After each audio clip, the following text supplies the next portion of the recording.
तबारक व तआला ने हमारी कौम पर मोदी को मुसल्लत किया। मोदी ने अपना डैम पाकिस्तानी पर छोड़ दिया। आपको पता है पंजाब में अभी जो तूफान, अभी आप सुन रहे यार, बारिश नहीं हुई तो पंजाब में तूफान कहां से आ गया? और मोदी ने डैम तोड़ा। मोदी ने क्या किया? डैम का पानी छोड़ा। तो यहां पे अल्लाह तबारक व तआला ने चूहों को मुसल्लत किया। आज का मोदी पाकिस्तान के लिए चूहा, तो चूहों को अल्लाह तबारक व तआला ने मुसल्लत किया कि जो बड़े बड़े डैम है ना, इनमें सुरा करें। उन लोगों ने बजाय ये कि अल्लाह की तरफ रुजू किया जाए, बड़े बड़े चूहे देखे, उन्होंने बिल्लियों का इंतजाम किया की दुकान में, जिसे पुलिस ने, जो मोदी की तरफ से जो सैलाब आया ना, पुलिस ने इसको रोकने का इंतजाम किया है। पंजाब हुकूमत ने पुलिस के जरिए से सैलाब को रोकने का इंतजाम किया हुआ है। और पुलिस वाले किस तरीके से इंतजाम कर रहे हैं? भाई इलाका खाली करो, इलाका खाली करो, इलाका खाली करो। इस तरीके से हम अब बचाव कर रहे हैं।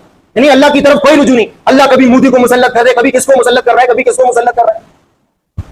तो अल्लाह तबारक व तआला ने चूहों को मुसल्लत किया कि इनके डैमों को सुरा करे। लाजमी बात है, डैम उस तरफ है, डैम का पानी सारे नशीबी इलाके में सारे तहस-नहस हो जाएंगे, नहीं हो जाएंगे। उन्होंने बजाय ये कि रुजू करने के, अल्लाह की तरफ रुजू करे, तौबाजारी करे, इन्होंने चूहों को पकड़ने के लिए बिल्लियों का इंतजाम किया।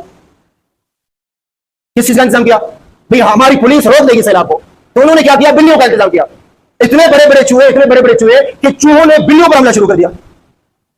चूहों ने बिल्लियों पर हमला कर दिया। कुछ समझदार लोग थे, उन्होंने इलाका छोड़ दिया। समझदार लोग थे।